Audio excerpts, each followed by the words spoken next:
Shalom, salam damai sejahtera, pemirsa di mana Anda berada.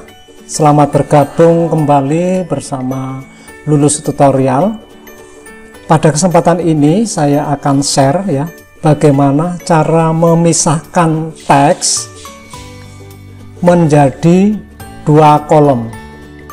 Tampak pada layar sudah saya tuliskan nama, koma, tanggal, bulan, tahun.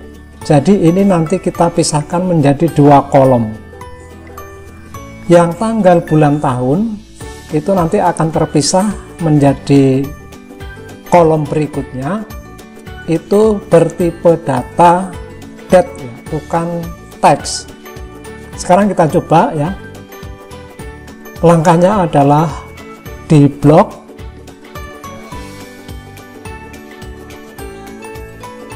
pilih menu data ya, di atas teks kolom, sambil dilihat previewnya,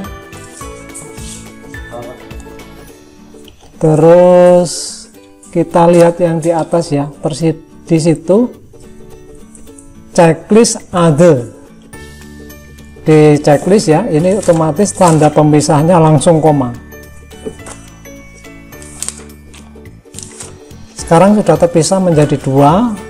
Di next, langkah berikutnya pada tanggal di blok kita rubah formatnya menjadi date ya.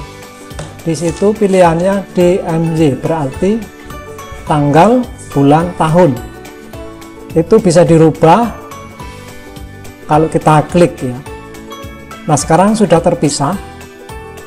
Untuk tanggal ini formatnya adalah date, bukan teks. Sekarang kita rubah ya formatnya. Nah, ini dipilih date, dipilih sesuai keinginan Anda. Nah, ini hasilnya. Oke, terima kasih atas kebersamaan Anda. Semoga video tutorial ini bermanfaat. Selamat mencoba. Terima kasih, sampai jumpa. Bye-bye.